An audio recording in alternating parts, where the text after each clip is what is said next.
حق پاکستان نیوز کے ساتھ میں ہوں محمد جنید اسدی۔ کراچی میں قیامت خیز گرمی جاری ہے۔ جمعے اور ہفتے کو گرمی کی شدت میں مزید اضافہ ہوگا۔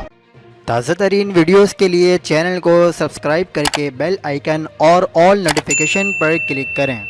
آپ کو بتاتے چلے کہ کراچی سمیت زیر سندھ میں آج سے گرمی کی شدت میں اضافہ ہو گیا ہے۔ درجہ حرارت 40 سے 45 ڈگری سینٹی گریڈ تک ریکارڈ ہونے کا قوی امکان ہے۔ محکمہ موسمیات نے بتایا کہ شہر قائد میں گرمی کا سلسلہ 15 مئی تک جاری رہے گا۔ تازہ ترین اپڈیٹ کے مطابق کراچی کی ہواؤں میں نمی کا تناسب زیادہ ہونے سے گرمی کی شدت زیادہ محسوس کی جا رہی ہے۔ شہر قائد میں اس وقت شام کا سما ہے، لیکن سمندری ہوائیں معطل ہونے کی وجہ سے مغربی سمت سے گرم ہوائیں چل رہی ہیں۔ محکمہ موسمیات نے مزید بتایا کہ شہر کا مطلع صاف رہے گا، البتہ بارش کا کوئی امکان موجود نہیں ہے۔ محکمہ موسمیات نے پنجاب میں 15 مئی تک ہیٹ ویو جاری رہنے کی پیش گوئی کی ہے، جبکہ خطہ پوٹوہار اور وسطی پنجاب میں آندھی کے ساتھ ہلکی بارش کا امکان بھی موجود ہے۔ مزید خبروں کے لیے دیکھتے رہیے حق پاکستان نیوز۔